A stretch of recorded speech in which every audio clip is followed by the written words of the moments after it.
سامعین گرامی، اپنے مکالمہ پیش کرنے کے لیے آپ کے سامنے مدرسہ حاضہ کے دو طالب علم محمد سعد سلمہ اور محمد حسان سلمہ کو دعوت دیتا ہوں کہ وہ آئے اور مکالمہ پیش کریں۔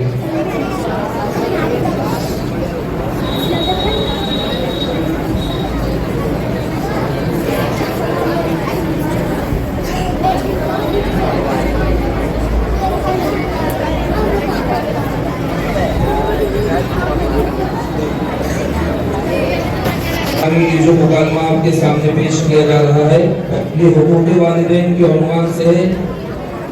آپ مکالمے کو سنیں، آپ کو بھی اندازہ ہو جائے گا کہ اس وقت ہمارے معاشرے کا کیا حال ہے۔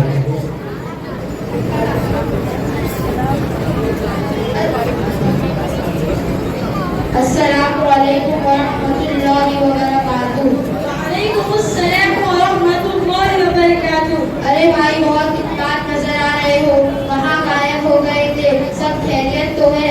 ویسے تو سب خیریت سے ہے، لیکن گھر میں ماں باپ سے بڑا پریشان ہوں۔ کیوں بھائی، کیوں پریشان ہو؟ ماں باپ نے کیا مسئلہ کھڑا کر دیا ہے؟ ارے بھائی، آفس سے گھر آیا، کھانے پر بیٹھا ہی تھا کہ ماں نے آواز لگا دی، میرے لیے یہ جگہ میڈیکل سے لے آؤ۔ اچھا تو یہ بات ہے، لگتا ہے آپ کی ماں کی طبیعت خراب ہے۔ ہاں، ویسے تو کوئی خاص بات نہیں ہے، یہ ان کا روز کا معاملہ ہے، کبھی کھانسی، کبھی سردی، کبھی بخار، طبیعت عادی ہو گئی ہے ان سب کاموں سے۔ ارے بھائی، وہ دونوں آپ کے ماں باپ ہیں، آپ ان کے بارے میں کس طرح کی بات کر رہے ہو؟ ماں باپ کی خدمت پر تو دونوں جہاں کی کامیابی کا وعدہ ہے۔ ہمارے نبی حضرت محمد صلی اللہ علیہ وسلم نے فرمایا، الجنت جنت ماں کے قدموں کے نیچے ہے، اس لیے ان کی خدمت سے کبھی جی نہیں چھڑانا چاہیے۔ ہم پر ان کے اس قدر احسان ہے کہ ہم شمار نہیں کر سکتے۔ ارے بھائی، کس طرح کے سامان؟ 3 سال ہو گئے، کبھی یہ لاؤ، کبھی وہ لاؤ، کبھی یہاں جانا، کبھی وہاں جانا۔ میری جگہ آپ ہوتے تو کب تک گھر چھوڑ کے چلے جاتے۔ ارے جناب، تمہاری باتیں سن کر لگتا ہے ماں باپ تم پر بوجھ ہے۔ اللہ نے قرآن میں فرمایا، فلا تقل لہما اف، ان کو اف تک نہ کہو، ان کی خدمت کے لیے ہر وقت تیار رہو۔ تمہارے کہنے کا کیا مطلب ہے؟ میں کچھ سمجھا نہیں۔ ارے بھائی، اس میں کون سا لاجک ہے جو سمجھ نہیں آ رہا ہے؟ مثال سے سمجھو کہ تم سو رہے ہو، تمہاری ماں نے آواز دی کہ بیٹا پانی لے آؤ۔ اب نیند سے اٹھ کر پانی لیتے وقت جو تمہاری زبان پر اف آتا ہے اسے بھی اللہ نے منع فرمایا ہے۔ اب آیا سمجھ میں؟ جی بھائی، لیکن میں نے ان کی اتنی خدمت کی کہ ان کے سارے حق ادا کر دیے، اب ان کا مجھ پر کوئی حق نہیں رہا۔ ارے زبان سنبھال کر بولو، آئے بڑے ماں کا حق ادا کرنے والے، ساری زندگی میں ان کی خدمت کرتے رہو گے تو بھی اس ایک آنکھ کا حق ادا نہیں کر پاؤ گے جو تیرے پیدا ہوتے تیری ماں کے منہ سے نکلی تھی، اور چند سال خدمت کر کے کہتے ہو کہ میں نے حق ادا کر دیا۔ مرتے دم تک ان کی خدمت کرو اور اللہ سے دعا کرتے رہو کہ جس طرح بچپن میں انہوں نے ہم پر مہربانی کی ہے، بڑھاپے میں تو ان پر رحم فرما۔